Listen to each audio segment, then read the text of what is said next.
Shabbat Shalom muli sa ating mga tagapakinig dito sa Awao Smile Radio 99.9 FM at dito pa rin sa ating programang Ilaw ng Mesiyas, hatid sa inyo ng Light of Messiah Sorsogon Ministries at ng Light of Messiah Ministries Canada. Ang portion po natin ngayon ay nakatutok sa Leviticus chapter 21 verse 1 to 24 ang verse 23 na may pamagat na emor. Ibig sabihin po ay sabihin. Ito po yung 31st reading na mababasa sa unang chapter ng Leviticus 2 na kung saan sinabi doon ng ating Panginoon kay Moses na kausapin o salitain o sabihin means emor sa Hebrew. Sabihin sa mga pari, sa mga anak ni Aaron. Okay, so yan po yung tututok po tayo sa ating portion na yan at papaliwanag po sa atin maya-maya lang ni Brother Richard Sison. At sa hapon pa rin ito ay nagpapasalamat kami sa patuloy na pagsubaybay niyo sa ating programa. At marami na naman na nag-join, Brother Richard, sa ating Light of Messiah Sorsogon Ministries Facebook page na kung saan may mga bumabati na sa atin at papasalamat po kami sa inyong mga remarks or mga kahit po comments, pasalamatan namin. And also, mas maganda po kung may mga katanungan kayo, may mga request kayo kung ano yung nais ninyong itopic natin sa ating radio program upang matalakay natin, lalo na kapag ito po ay nakasentro or tumutugon doon sa ating weekly Torah portion. Okay, papakilala mo na po. Ako po inyong lingkod, si Sir Debbie Farwelo at kasama sa kabilang linya ang ating tagapagturo from Light of Messiah Ministries Canada, Brother Richard Sison. Shabbat Shalom, Sister Deb. Shabbat Shalom mga kapatid, mga kaibigan. Okay, so patuloy po tayo magsama-sama ngayong Sabat. For at least 1 hour ay magsama-sama tayo bilang tugon pa rin. Kaya napakahalaga po na patuloy tayong mamahinga sa araw ng Sabat sapagkat ito yung tugon natin sa panawagan ng ating Panginoong Yeshua. Kung maalala niyo po yung verse sa Matthew 11, verse 28 to 30, sabi niya, "Come to me all of you who are tired of carrying heavy loads, for my yoke upon you is easy, and learn of me, for I am meek and lowly of heart, and you shall find rest unto your souls." So, matagal-tagal na rin na nung unang panahon, iba ang pagkakaunawa ko sa paanyayang ito ng Panginoon. Yung pala, simple lang pala. Ito po ay panahon ng Sabat na inaanyayahan niya tayo na magpahinga, kasama siya, nakikinig sa kanyang salita, nananalangin, at tumutugon sa kanyang mga panawagan. At bago po tayo magpatuloy ay pangunahan muna tayo sa panalangin ni Brother Richard. Salamat, Sister Deb. Tayo po ay manalangin. Ama namin na nasa langit, maraming salamat po sa pagkakataong ito na muli pong binigay niyo sa amin upang makapaglingkod kami sa inyo at makapag-share ng inyong salita, ng parsya. At ngayong topic nga po ay Parsha Emor. Panginoon, nawa ay pagpalain ninyo ang inyong salita na ito ay magbigay ng papuri sa inyo at gabay sa mga makakapakinig nito. Panginoon, pagpalain ninyo ang mga kapatiran na patuloy na nagsasaliksik ng inyong katotohanan. At nawa ang inyong salita ay manahan sa puso ng bawat isa at ito ay magbunga ng magagandang bagay na ito'y magbibigay ng kaluwalhatian sa inyong Panginoon. Sapagkat kayo lamang po ang may karapatan na mabigyan ng papuri at pasasalamat sa pangalan ng aming Panginoong Yeshua. Amen. So, Parsha Emor, Sister Deb, ano? Yes. Ito ay covering Leviticus 21 verse 1 hanggang Leviticus 24 verse 23, no? At dito merong napaka-importanting topic dito ay actually yung appointed times, ano? Pero lahat ito importante.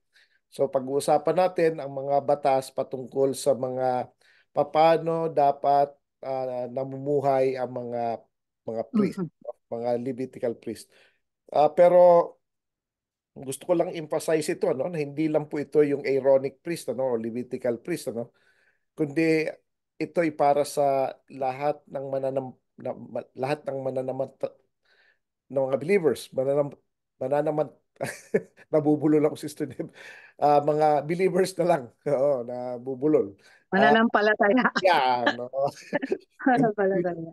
Oo, yun, ano, kasi sinabi dito ng Panginoon, especially sa Revelation, at maging sa Exodus din, at maraming passages na tayo raw ay kingdoms of priests, no? O kaharian ng mga kaparian, no?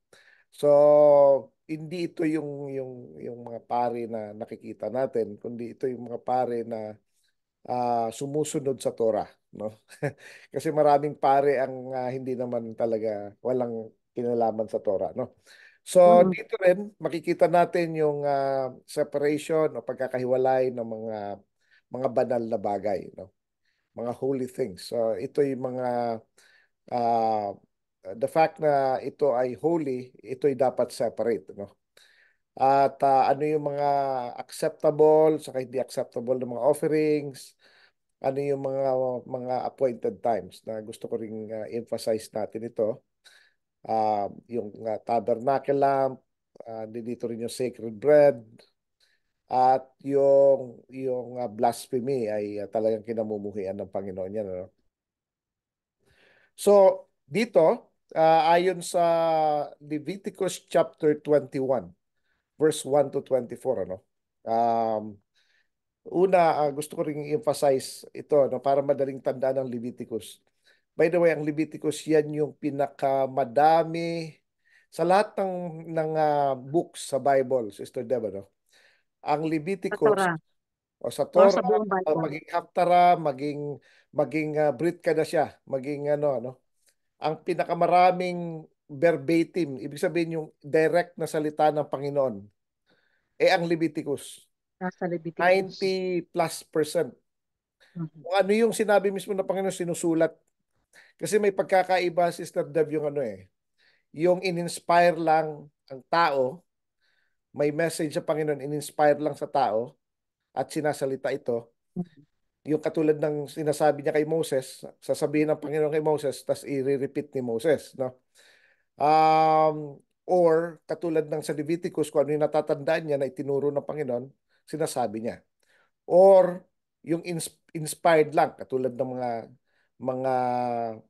sa mga prophets, ng mga apostles, sinulat, ano. Okay din yon. Okay din yon, no? Pero hindi yan same level ng verbatim na salita ng Panginoon. So tanda natin, maski sa iba pa rin yun. Yun ang holy words yun. Pero meron pang most holy. Ganun na sa Panginoon eh. May holy things, saka may most holy. May hindi sila pare-pareho. Hindi siya yung same level. Ang salita ng Panginoong Yeshua ay hindi kasing level ng salita ni Apostle Paul. Magkaiba yun. Mas mataas ang salita ni Yeshua. Malayong mas mataas, no? So, ganun din yung sa Torah, ganun din yung sa Parsha, yung Leviticus, yung mga verbatim na word ng Panginoon, number one yan. Nasa pinakataas na level yan, no? Versus dun sa yung mga sinabi ng mga prophets, sinabi ng mga apostles, no? I would say, ito personal opinion ko, pero I would stand by this, na the only thing that could equal sa verbatim na salita ng Panginoon, dito sa Leviticus, ay yung verbatim na sinabi rin ni Yeshua. Pero ang sinasabi ni Yeshua, sundin mo itong Torah. Kaya pareho lang eh. Oo, kaya ibig sabihin, and after all, I believe na siya rin ang nagsalita nito to begin with. So, yun, ano? Dito, makikita natin na ang Leviticus, yung first 5 chapters, ito ay patungkol sa mga offerings. Yun yung burnt offering, meron kang sin offering, trespass offering, meal offering, tsaka peace offering. So, yun yung diniscuss natin yan, ano? Tapos, ang Leviticus 11, yan naman yung mga clean and unclean animals, no? Pagdating sa Leviticus 18, yan naman yung mga forbidden na sexual relationship, no? Pagdating sa 21, yung mga conduct ng mga priest. Pagdating ng 23, yan naman ang mga feast, appointed feast of God, no? So, kaya maganda tandaan ng konti, alamin natin kung ano yung mga ano na yun. Tapos kung mapapansin natin dito, kung binabasa po natin, ano, at kung yung mga hindi naman nakabasa, ay basahin po natin. Makikita natin na sasabihin niya, and the Lord speak to Moses, saying. So, tapos i-quote na ng yung talagang actual na salita ng Panginoon. Tapos, pagdating sa dulo, sasabihin niya, I am the Lord. Meron pa siyang ano talagang may seal siya may ano may selyo, kumbaga, no? um, Sinasabi niya kung ano talaga yung ano niya. So, kaya hindi natin pwedeng baliin yan. Hindi natin pwedeng sabihin na kapareho lang sila ng salita ng mga prophets o kahit ni Apostol Mm. Pablo. Pagkaiba po yan. Iba po yung direct na salita ng Panginoon, no? So, yun ang gusto kong emphasize diyan. So therefore, kung iba ang level ng salita ng Panginoon, mas above and beyond ito sa kahit anong sinasabi ng iba, no? Or sa pagkakaintindi natin na sinasabi ng iba. So kapag sinabi ito ng Panginoon, itong mga feast na ito, andi dito na, yan na wala ng question diyan. Kahit sino pa nagsabi, no? Kahit si Apostol Pablo pa nagsabi niyan, hindi pwede. Pero again, I would really contest that na kinukontra ni Apostol Pablo. So, pero kasi yung isip ng iba na si Apostol Pablo raw ay in-inspire para sabihin na wala na itong mga kapistahan na to. Mali po yun. Bago na. Mali yun. Ano? So, dito, gusto kong ipakita rito yung ano yung mga dapat gawin o ano yung mga dapat na ah, conducts o paano mamuhay, paano magsalita, paano gumawa, paano ba na naglalakad. Hindi literally kundi yung how they walk in their lives, no? How to conduct their affairs, yung mga priest, ano? Dito, sabi niya una, dapat wag kang uh, madi-defile sa mga dead people, mga patay, no? Kung mapapansin natin, maraming gustong-gusto pumupunta sa mga patay, nagsinagaano no? Nagbe-bless-bless. So, hindi dapat daw. Kasi the moment na nakasama mo ang isang patay sa isang room, isang Ang bubong, lugar. 7 days ka na unclean, no? So sa mga priest, hindi dapat. So sino pala mag-aano sa kanila? Yung mga relatives nila, yung hindi priest. Kaya nga sabi ni Yeshua, isa sa mga sabi niya, come and follow me. Tapos sabi nung disciple niya, let me bury my father first. Ilibing ko muna ang tatay ko, sabi niya. Sabi naman ng Panginoon, let the dead bury their own dead. Hayaan mo mga patay ang maglibing sa kanilang mga patay. So yun ano, mabigat yun pero ganun talaga ang calling ng priesthood, no? Mabigat siya. Hindi siya madali. Kasi kung madali para sa lahat. So kaya nga sabi ng Panginoon um, kailangan pasanin natin ang krus, no? Sa kasundan natin siya. Carry your cross daily and follow me. So mabigat. Ngayon, gusto ko ring emphasize dito na ang kaisa-isang verse, Sister Deb, ano? Kaisa-isang verse ng Mm. Bible na merong 666. John 6:66. Yan lang ang isang verse na may 666 sa Bible, ano? Siksik. Ang doon, sabi doon, marami ang lumisan o umalis kay Yeshua dahil napakabigat ng kanyang mga katuruan. Yan, ano? So, yun. Parang mahirap sundin. Mahirap sundin. Kaya, ano um, kaya kung tingin natin madali, medyo may problema ng konti, no? Okay lang kung madali tas sinusunod natin yung Torah. Iba ibang usapan yan, no? So anyways, Yun yung una. No? So hindi dapat mag-defile ang isang priest, no? O called to be priest o yung tinawag ng Panginoon upang magsilbi sa kanya na ma-defile ng mga dead people. So ang interpretation lagi ng Torah, mga kapatid, mga kaibigan, ano, is lagi itong yung tinatawag na merong four ano yan, yung kashat, which is literal, merong remesh, which is symbolical, merong dirash, which is yung reference in the past, yung kung ano nangyayari in the past, sod, uh, ito naman yung mga spiritual revelation. Sabay-sabay yan sila, no? So, hindi siya yung parang isa lang ang ibig sabihin, literal lang o symbolism. Lahat yun, applicable lahat. So, ang isang priest o isang tinawag ng Panginoon, hindi dapat siya ma-defile ng mga literal o physical dead bodies. Hindi rin siya dapat ma-defile ng spiritual dead bodies. Yan yung mga sinners, mga ano, no? Hindi rin siya pwede ma-defile ng mga spiritual beings. Hindi siya dapat. So, dapat wala siya doon sa mga area na yon. Hindi siya dapat na-involve sa mga activities ng mga may demonic Pagan, activity unbelievers. or sinful activity, yung may ano, yung gawain ng So, mga hindi siya, dead people, no? pwede rin hindi siya ma-involve sa horoscope. Dapat talaga wag. Oo.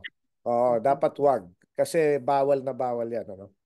Okay, 'yan yung ano. Pangalawa, wag kakalbo, wag magpapakalbo. Yung iba nagkakalbo eh. Ah, hayaan na natin yung iba. Pero kapag tayo O tinawag yung sa priest, natural na kalbo, kung natural na may kalbo, wala pala. siyang magagawa nun. Pero yung iba kasi nagkakalbo dahil medyo nabawasan na ng konti, tinuloy na niya. Oo. Dapat wag ganun daw, ano. So hindi pwede, hindi pwede. Yung iba, hayaan natin. Kung hindi naman sila priest, let them be. No? We're not here to judge, hindi tayo huhusga ng ano. Ah, Brother Richard, may tanong lang ako. Usually, yung mga panahon na yon, kaya sila nagkakalbo dahil ba yun sa namatayan o ah, may dahilan? may dahilan yan. For one, ang mga priest, mga pagan priest, mga heathen priest, yung mga Mhm. priest ng mga ano, kalbo. Nagkakalbo talaga sila. Mapababae, Hmm. mapalalaki. Yan ang So, isa. meron tayong nakikita doon na isang religion na ginagawa yon. Yan yung ginagawa ng mga pagan, mga heathenism, Parang mga yun. yung mga sa mga temple priest nila Diana, nila yung mga ano yung Ah, mga God and hmm. goddesses. Kahit babae nagpapakalbo, pare-pareho na sila kalbo, no? Ngayon, yung iba naman dahil sa part ng kanilang sexual orgies. Yung iba Hmm. naman ay part ng kanilang yung offering nila to demonic offering, no? May mga Okay. ganon. So, liwanagin din natin, Brad, kasi meron din kautusan sa isang slave na babae, yung galing sa war, Ay ba na yun? dahil Yun dahil naman sa kalinisan, kailangan siya practicality. kalbuhin para Oo, mawala yung ano man practicality kasi meron doon hindi sa sila buhok. naliligo nga. Hindi sila naliligo. Bihira maligo ang mga pagans Sila na malinis. yung mga ano. So dahil may mga kuto. So sa labas muna sila, kakalbuhin lang sila. Pero yun yung time din na nag-mourn sila sa kanilang mga magulang, kanilang mga Kaya yung mga kapatid. Tapos luluksa. natutubo ang buhok. Yun yung time na hindi mo pwedeng galawin yung babae. So may Pakialam. period of mourning. So maraming use yun. Dahil nga sa una mawala muna ang kuto. Ni-nail cut sila kasi mga maano yan. Paliliguan sila, change clothes, Nalilinisan sila. tapos kakalbuhin para wala silang mga kuto. So pero nasa outside the camp lang sila. Tapos hindi sila pwedeng galawin, hindi sila pwedeng ano, talagang hayaan lang sila. And then pag mahaba ng buhok at nakapag-mourn na sila ng ilang buwan, iyon, tsaka pa lang sila pwedeng gawing asawa ng kung sinong Kasi gusto. parang nalinisan na sila. Isa na sila, oo. Meron din, Sister Deb, yung pagkatapos ng Nazarite vow, no? Mm, Iba yes. rin yun. So, ang Nazarite vow naman ay they dinedicate nila na hindi nila ikakat ang hair nila for a certain period of time. Mahabang period yan. 6 months, 8 months, 1 year, 2 years, depende kung anong naisip nila na dedication sa Panginoon. And during the time, hindi sila pwedeng uminom ng anything na may liquor or anything na may strong drink. Kahit suka, hindi pwede. Kahit nga Don't make grapes, noise, hindi okay? pwede. Yung fruits na may hindi pwede. So, tapos they cannot sin. Hindi rin sila pwede mag-asala. Dapat nasa prayer, lang sila. Yung talagang sila, very dedicated sa ganon. Ngayon, at the end of their Nazarite vow, ikakat yung hair. Careful. Ikakat yung hair, tapos i-offer ito kasama ng offering nila, i-offer sa Panginoon. Pero nino-notify nila yung priest na ito'y Nazarite vow. Nire-register nila sarili na kasi hindi naman pwede sunugin lang ang book ng kahit sino ron sa altar pati, di ba? So, dedicated yon. Dedicated yon, ano? So, pero ito, out of anything lang, hindi siya Nazarite vow, hindi nagpakalbo lang talaga eh. So, bawal yon, no? Well, at least hindi siya dapat gawin ng mga nasa priesthood. Oh. Yun I lang. think, Brad, isa pa rin na dahilan yung parang pinapa inuutos niya to para wag gayahin yung mga ginagawa ng mga pagano. Yan, para hindi sila magkamukha ng mga pagano. Kasi kung pareho lang sila ng itsura, what makes them different, di ba? Yun ang Or problema. separate. Yeah. So, that's one. Tapos hindi rin pwedeng yung corner of the hair, yung corner ng beard. ah, so dapat wag ikakat, no? So, Mhm. sabi dito, sinabi rin dito sa verse 6 ng chapter 21, dapat daw maging holy tayo sa ating Panginoon. Huwag nating ipoprofane ang pangalan ng Panginoon. At hindi lang po yan through by words, kundi by actions din. No? Kapag um, may action tayo, na po-profane ang pangalan ng Panginoon dahil we carry His name. Or minsan, nagagalit yung ibang tao na po-profane ang pangalan ng Panginoon dahil sa mga tao niya, no? So, nagiging sila stumbling block dahil sa kanilang ginagawa, no? Yun daw ang avoid natin. Tapos, dapat maging holy tayo sa Panginoon. Dapat iba tayo, no?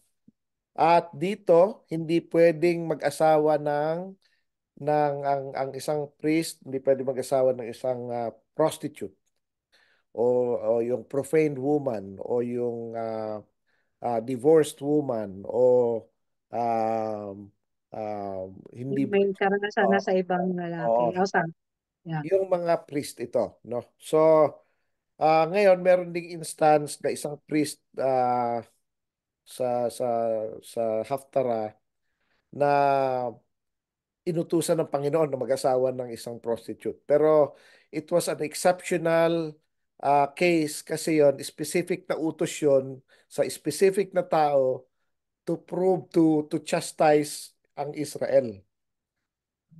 Yun, hindi yun yung parang nabago na, hindi po yun ganun, no?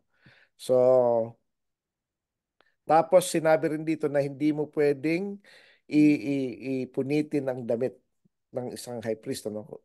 Dahil galit ka o dahil nagmumurn ka o dahil yan yung ginawa ni Caiaphas sa Matthew 26:65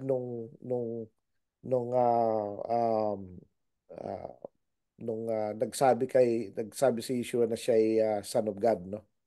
So pinunit niya, hindi dapat. Pero kung mapapansin natin, si Yeshua hindi pinunit ang kanyang damit.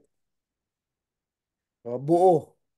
Di ba? Kaya even in death, siya eh. Hindi Ah, na different. hindi sinusunod niya nasusunod talaga ang utos. Sunod yung Kasi Torah. high priest din siya of the Most High sa langit. Mm. Yun ang ron, ano? Um, so yan ang mga Yan ang mga bagay na gusto kong i-emphasize. Tapos dito, um, dapat daw um, nakahiwalay ang mga anak ni Aaron para sa mga holy things lang. Sila lang ang pwedeng gumawa nun, no?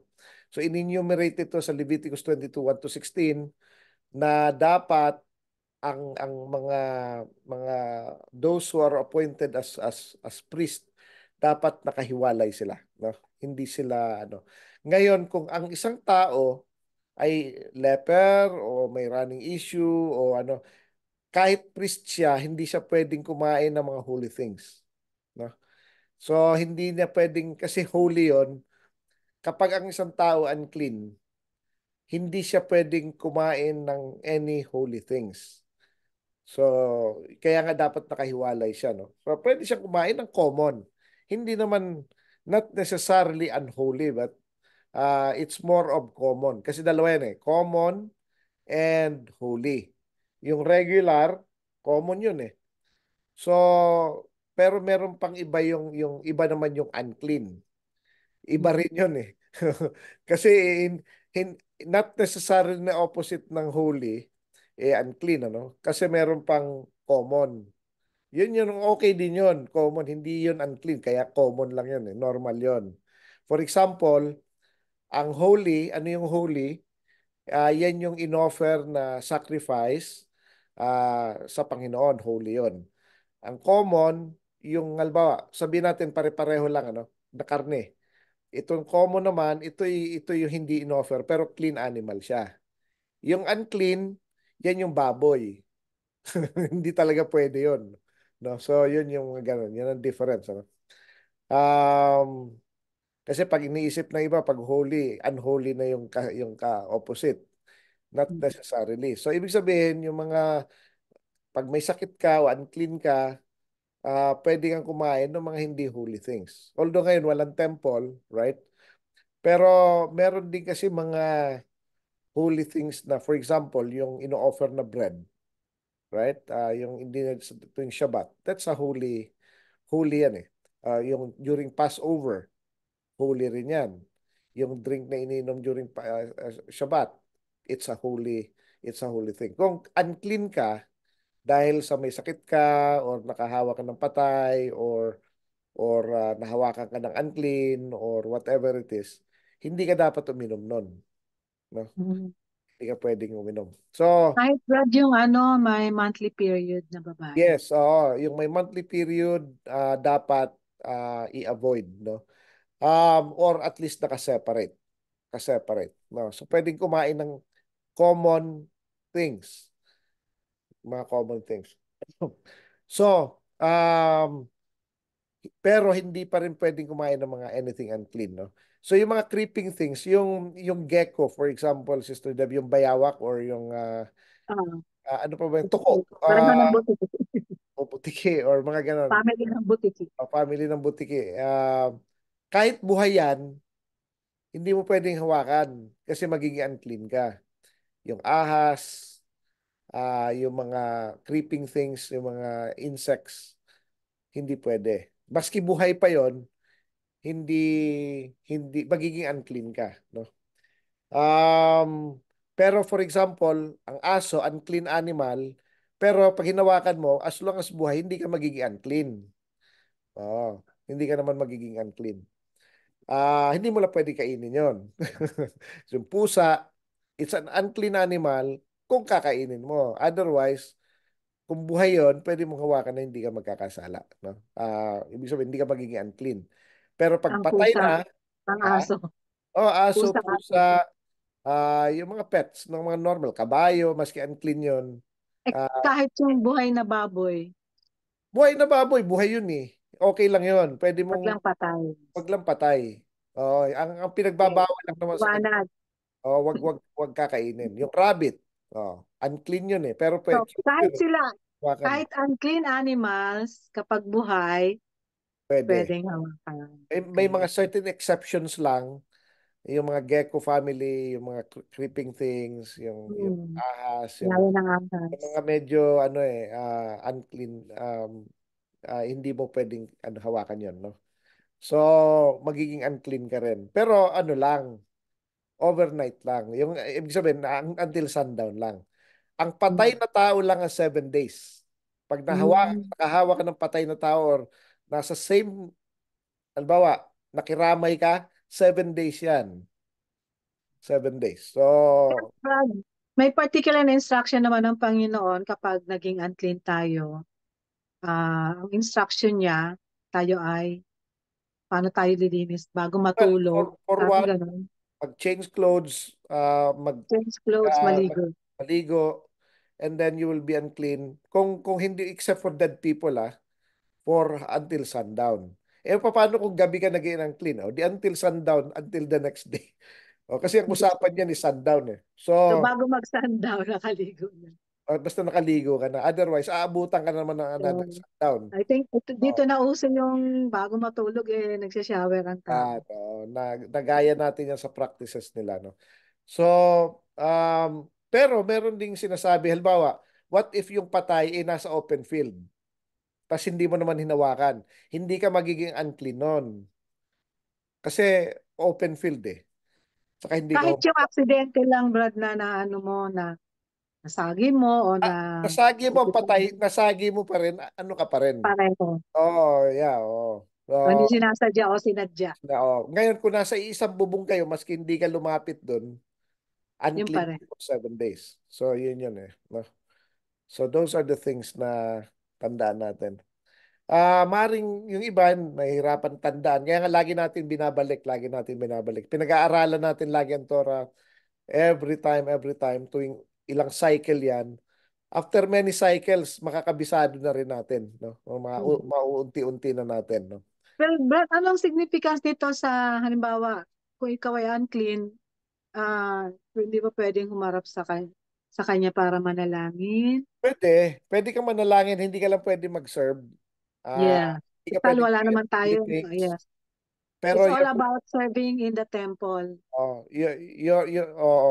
Saka, or attending or, doon sa temple. yeah, or, hindi ka pwedeng ah, maghawak sa iba. Like, dapat pag unclean Hmm. ka, dapat nakahiwalay ka. Kasi Separate mo pag sarili may mo. nakahawak sa'yo o nahawakan mo, magiging unclean yun. Doon, nagkakasala ka na ron. Dahil nanghahawa ka eh. Nanghahawa ka eh. So, yun yun, ano. Kaya dapat nakahiwalay ka na. Oo, yun yun. So, yan, ano. Ngayon, ano yung mga acceptable tsaka mga hindi acceptable na offering, ano? Yung anything na hindi perfect na offering, hindi pwede sa Panginoon yon. Sasabihin niya, ang hirap naman, wala akong Pwede. ganun eh. Huwag ka na lang magbigay kasi nga, perfect nga lang hinahanap eh. Hmm. Huwag mo na ipilit. Kung Kung wala, wala, wala. kung Kung wala walang kang perfect, paniniwala, di ano wala. gagawin mo? O, di ba? O, huwag ka na magreklamo. Kasi pag nagbigay ka, tapos hindi naman perfect, edi nagkasala ka pa. Di ba? Hmm. Dapat hindi blind, broken, maimed, o yung ano, dapat perfect ang offering. Ngayon, ang ano lang nito, dahil wala naman tayong temple ngayon. So ano naman yung offerings natin? Yung kung yung pinanggalingan ng offering natin ay galing sa hindi maganda, unclean din yun. So hindi pwede yun. Kapag ka hindi tayo yung cheerful giver, Kung hindi hindi ka hindi ka masaya perfect, oh, ng binigay parang mo. napipilitan ka, naku po. Or nag-set ka sa mind mo tapos hindi mo ibibigay yon. Huwag ganon. Humingi ka na lang ng tawad sa Panginoon. Huwag mo na lang ibigay. Kasi hindi naman katanggap-tanggap sa Panginoon yun eh. Um, yung mga ganon ano. So, or yung galing sa idolatry na or pinagkakitaan galing sa idolatry, hindi pwede yon, no? For example, nagbenta ka ng golden statue na antique.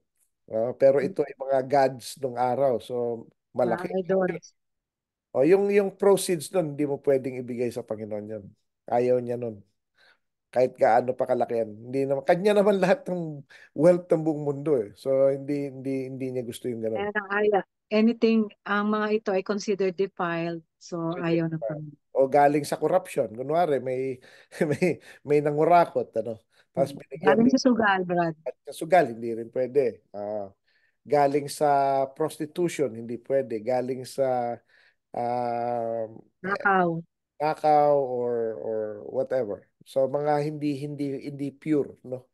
Kailangan ang gusto ng Panginoon perfect siya, perfect. Ang ano niya. Ganun din yung mga pag nagbibigay tayo sa ano dapat wholehearted kasi cheerful giver tayo dapat. Kasi this is our opportunity to serve, no. Yan ang ano ron. Kasi hindi lahat ay binigyan niya ng opportunity. And the fact na buhay pa tayo at may resources tayo to give, that's more than enough to be thankful. Yeah. Yan ang ano ron. Ano. Kasi otherwise, ang isang taong may sakit na at lampa na at hindi na makalakad, kahit gusto pa niya magbigay, wala na siya mabibigay. Or kahit healthy ka, wala kang pera, wala kang trabaho, wala kang ano, di ba? So wala rin, di ba? So kaya pag meron tayong maibibigay, that is an opportunity and we have to take every opportunity to give. Yan ang ano yan. No? Ngayon dito, eto na Sister Deb, yung mga kapistahan ng Panginoon ano. Um sa verse 3 ng chapter 23 ng Leviticus, is Sabbath. Unang-una sabi niya, "This is my day." Yan ang sabi niya. Ito, hindi ito day ng mga Jews, ng mga Israelites, hindi ito day na ano, hindi. Sabi ng Panginoon, this is my day. Kanya ito. So hindi ito monopolized ng kung sino man. Ito yung araw na siya ay sinanctify niya o hiniwalay niya kung saan imimit niya yung mga tao. O Brad, oo. pareho din ba yun na every time na nababanggit sa Bible yung on the Lord's Day? Yeah, ang Lord's Day is the day of the Lord. Pareho lang yun. Inano lang, it's the same meaning. Day. So, Ayan din yung yun nasa ang verse 3, tinutukoy. this is my day. Yung nung sinabi niya sa ano na this is my day, that is the Lord's day. So, it's not every day. It's not Yung, every day. So, kaya yung day lang talaga na nung sinabi niya binanggit sa mo. Leviticus 23:3 that this is my day or these are my days, yan yung Lord's day.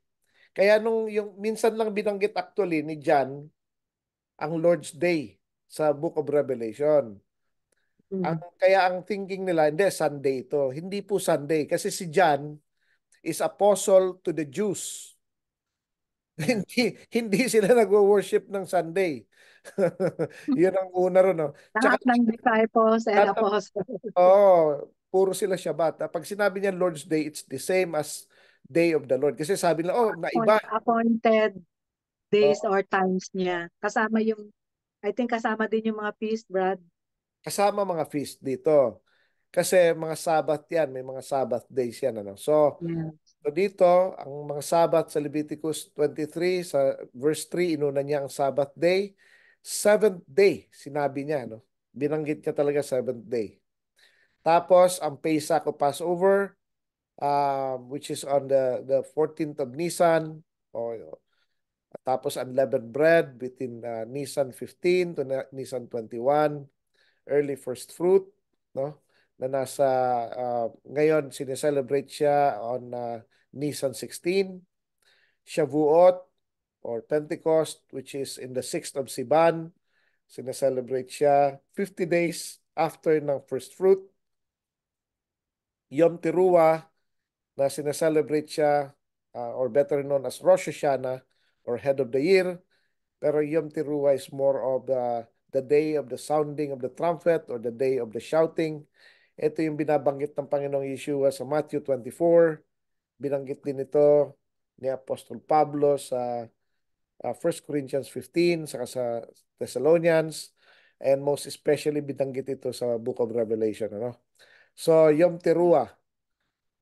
Feast of Trumpet. Sa verse 23 to 25, Yom Kippur, which is on the 10th of Tishri, which is the Day of Atonement, and Sukkot, no? Sukkot or Booth or Feast of Tabernacle na ito'y binanggit sa Zechariah 14, I think. Let me check. 12 or 14. Let me make sure. Tingnan ko lang. um, Dito kasi ito yung millennial kingdom ito eh.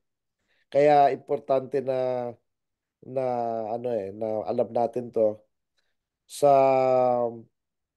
Zechariah chapter 14 verse 16 up to uh, 19, no? Zechariah 14. So, yan yon ano, sa which is millennial kingdom yan. Um, yung binanggit din ito sa Revelation chapter 7. Sa Revelation chapter 7, paano ko nalaman na Shavuot, Sukkot yun? Kasi yung mga tao may mga palaspas. So yung palaspas na yun, hindi pang Passover yun, ha. Pang Ano ang tawag? ah, may mga branches sila, branches. Hindi talaga palaspas, kundi more on branches. Yung mga ah, yung inutos sa Ah, ay Leviticus 20. lulab. Ano ba yun? Ano ba yun? Lulab actually. Lulab. So, yun ano. May mga dala silang ganon, tapos nakaputi sila. So, alam na iyon uh, uh, uh, Feast of support Tabernacle. of Feast of Booth yun. Tapos, may a couple of things na gusto kong banggitin dito, Sister Deb. Napaka-importante ito. Yung mga Sabbath, bakit Sabbath din yung mga appointed feast? Kasi, um, for example, yung first day ng Feast of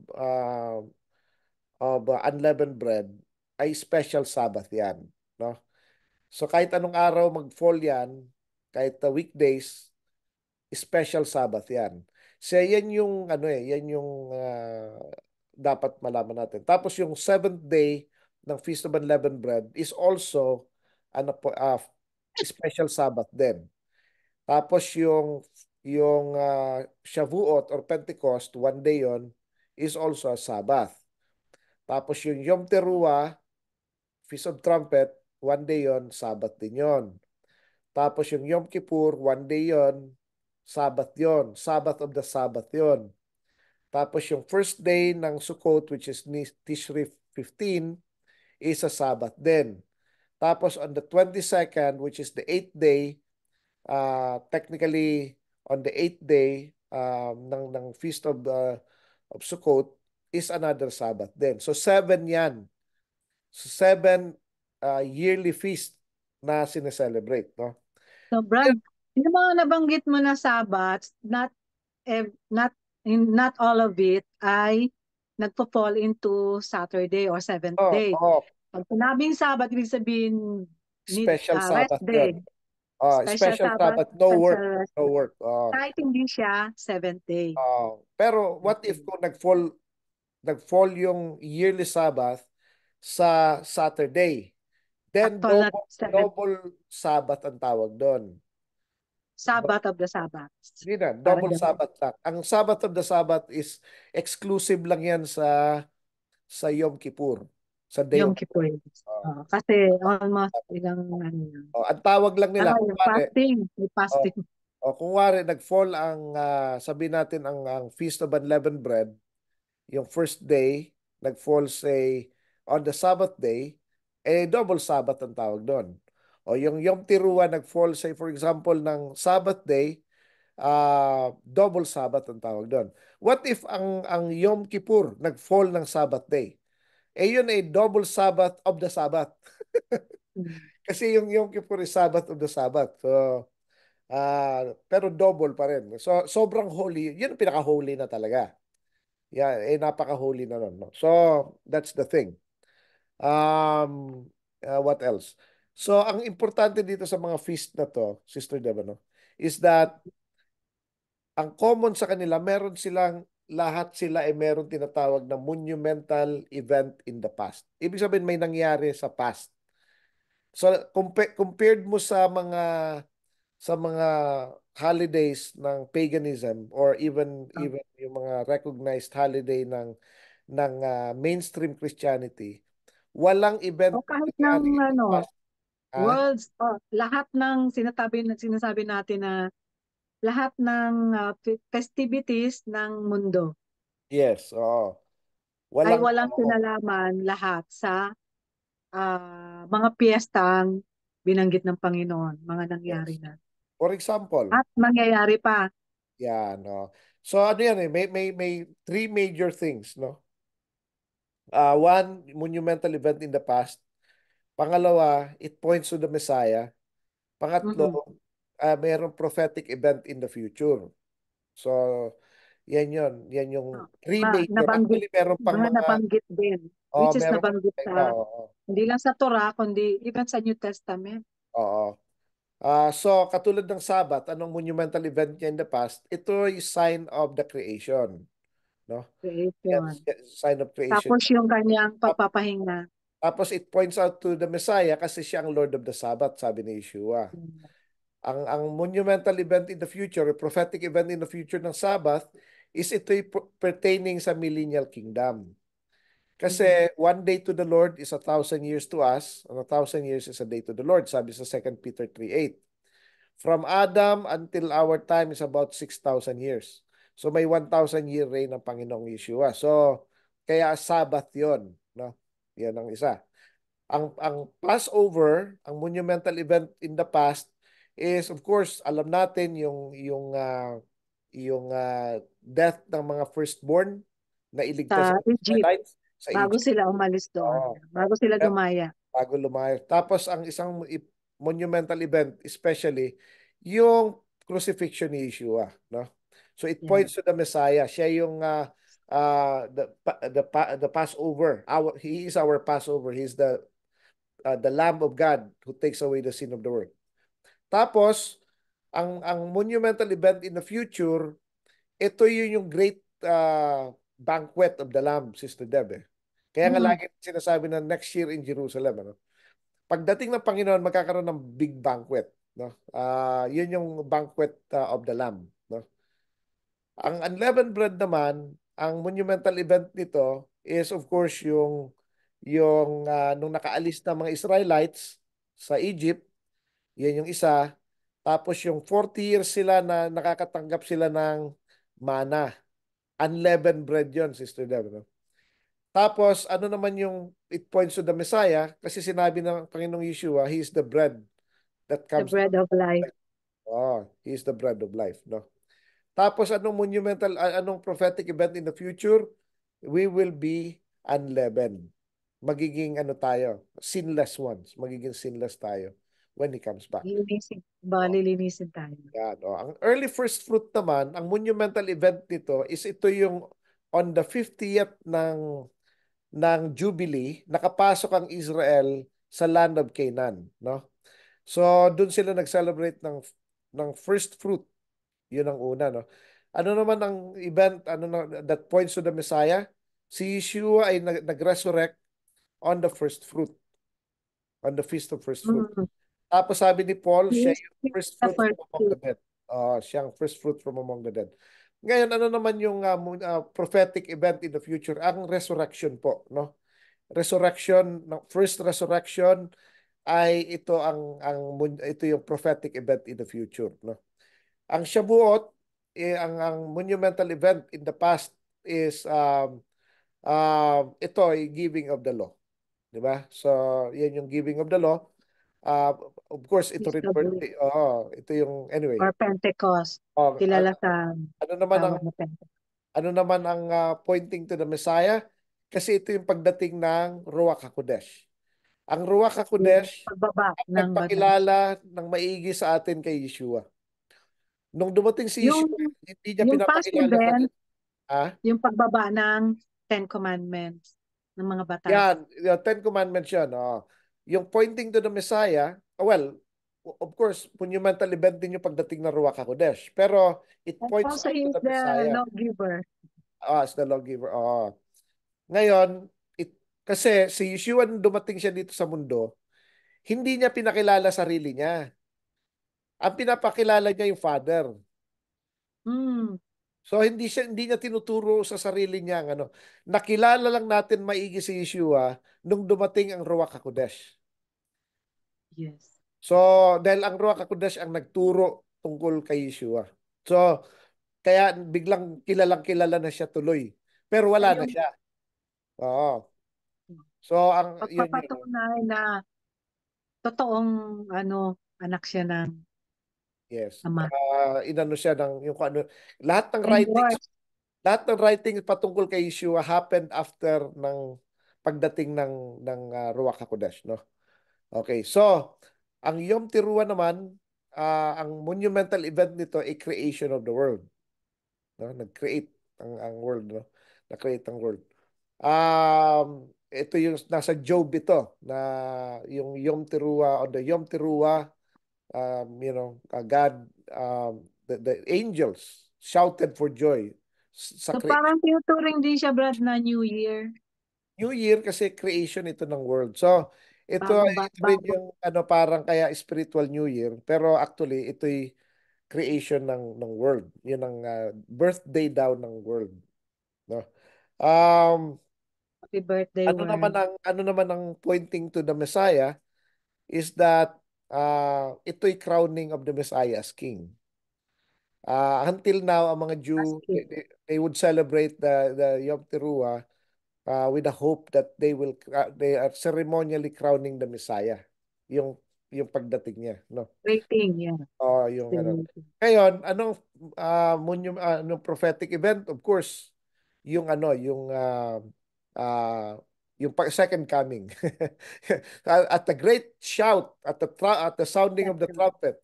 Sinabi na ni Yeshua yun sa Matthew 24, sinabi na rin niya yun sa ni Paul, sinabi rin yun sa Revelation. So, it's Mm. gonna happen, no?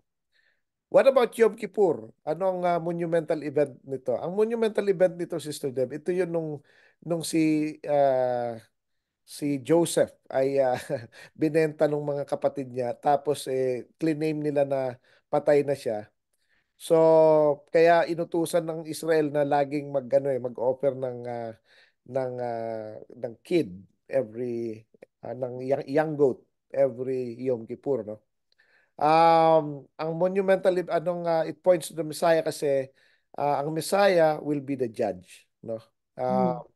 Ito rin yung time that he will atone his people. Yung, I think ito din yung binanggit niya na darating ang panahon na isihiwalay niya yung goat sa Yes, sheep. judgment ito, exactly. And So, also, yan yung he will future separate prophetic event. the wheat and the tares. Yan din, oh. Sa Yan din, ngayon, di pa niya sineseparate. pa, oh. Ayaw nga niya ipa-separate. Wag muna, pagdating ng judgment, Madadamay yung mga Judgment day, that's the moment na talagang separated na. yan, okay.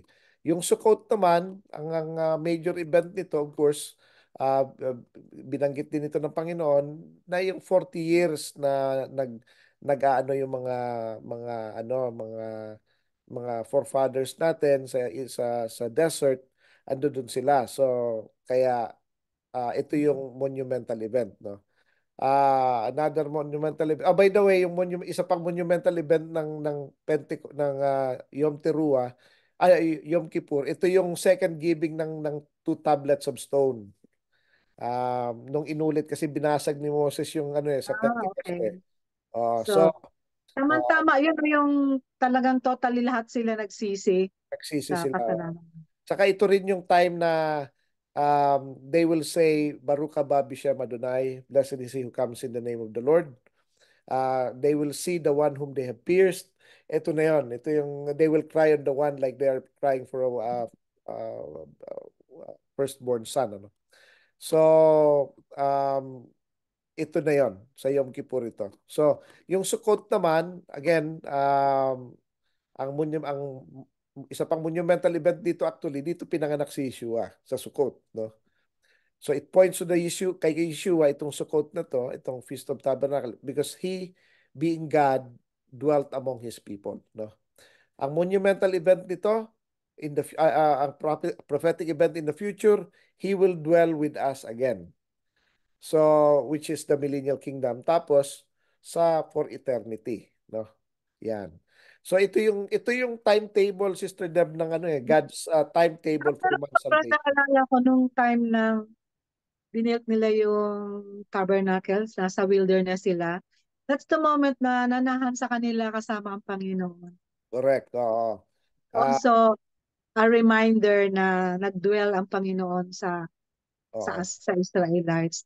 Just na gagawin niya uli pagdating ng panahon. Also, ang Kaya, isa pa palang monumental event na nangyari sa Sukkot is ito yung dedication ng First Temple. Nung yeah. binili ng First Temple dito rin. Kaya maraming events na nangyayari during that time. And other than that, may mga birthdays din. Si David, ang birthday niya saka death day niya is Shavuot. Si Isaac, birthday niya Mhm. is Yom Teruah. So yung mga ganon, no? May mga monumental events na during that time. Si Yeshua, of course, pinanganak ng Shavuot, namatay ng 11 ng Passover, no? So other than that, um yung mga feast na to, Sister Deb, may connection din sa mga covenants, no? For example, ang Sabbath, ito yung dito tinalaga yung Edenic Covenant, no?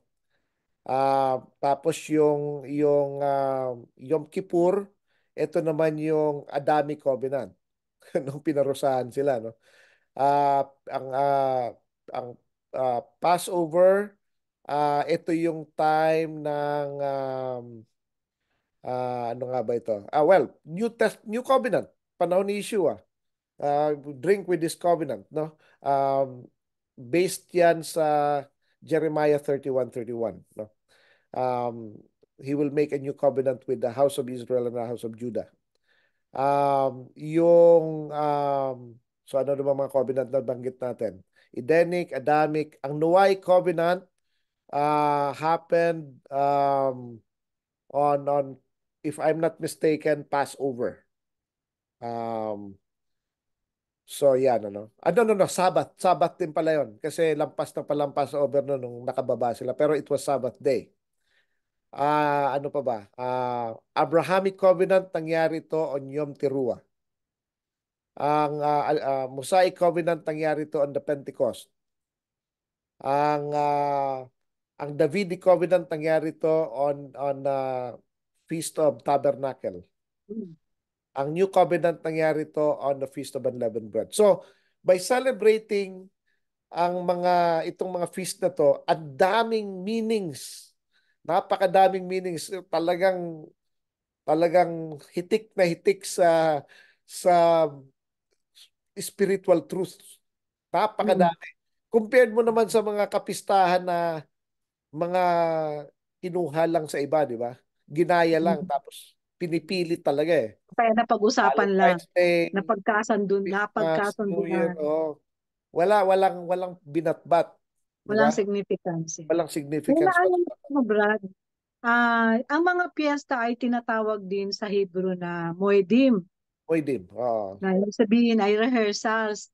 So, we are it's like instructed to rehearse in preparation for the future na mangyayari ulit, mangyayari pa yung sinasabi natin na last three feast, four feast.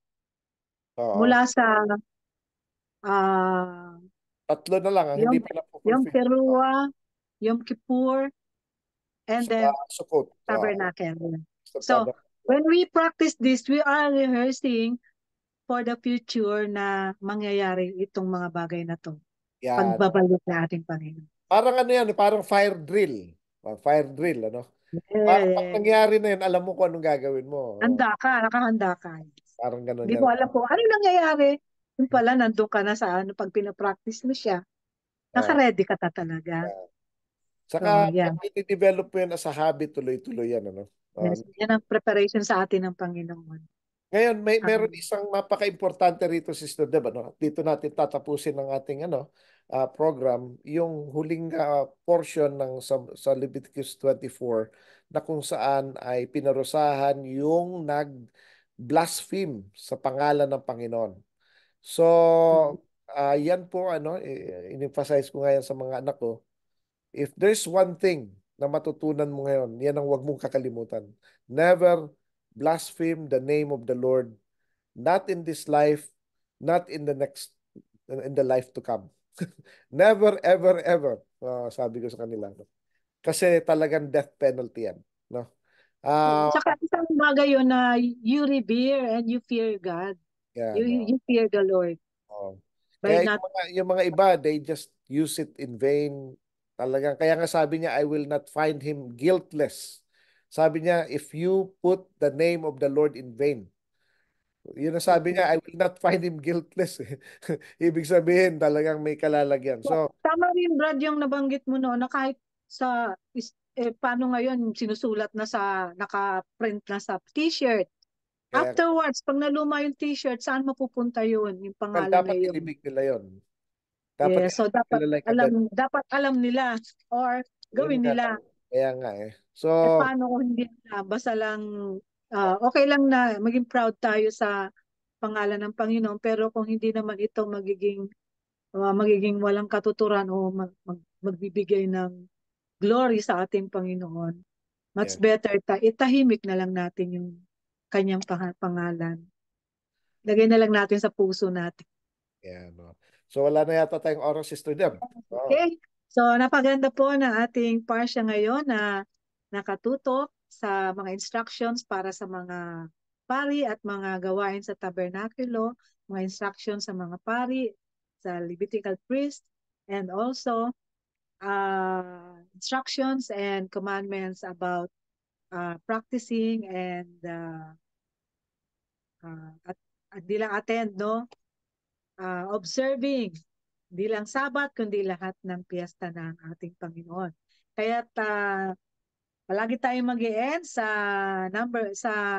always ang conclusion natin ay kagaya na nabanggit sa Ecclesiastes 12, verse 13. Let us hear the conclusion of the matter, fear God and keep His commandments. For this is the whole duty of man. Okay, so ibalik natin kay Brother Richard para sa closing prayer. nalangin tayo. Ama namin na nasa langit, maraming salamat po sa pagkakataong ito na muling napag-usapan ng ang inyong salita. Nawa, Panginoon, ay nabigyan namin ng hustisya ang inyong salita at nawa ito ay magbigay ng gabay at excitement sa mga pusong nagsasaliksik ng inyong katotohanan. Binabalik po namin sa inyo lahat ng papuri at pasasalamat sa pangalan ng aming Panginoong Yeshua. Amen. Amen. So maraming salamat po sa patuloy na pagsubaybay sa ating programang Ilaw ng Mesiyas. Hatid sa inyo ng Light of Messiah, Sorsogon Ministries and Light of Messiah Ministries Canada. Ang ating pong pinag-aralan ngayon, mga diniscuss ngayon Brother Richard, ay ipopost po natin sa ating Facebook page, Light of Messiah, Sorsogon Ministries. Follow us, i-like nyo lang po kami and also send a comment and also questions or any suggestions para po matalakay natin yung mga nais nyo, mga bagay na hindi pa malinaw sa ating mga tagapakinig. At sa muli, kami po ay ni Brother Richard. Ako po ang inyong lingkod, Sister Debbie Peruelo, with Brother Richard Season, na patuloy na bumabati at nagpapaalam sa inyo ng Shabbat Shabbat Shalom. Shalom.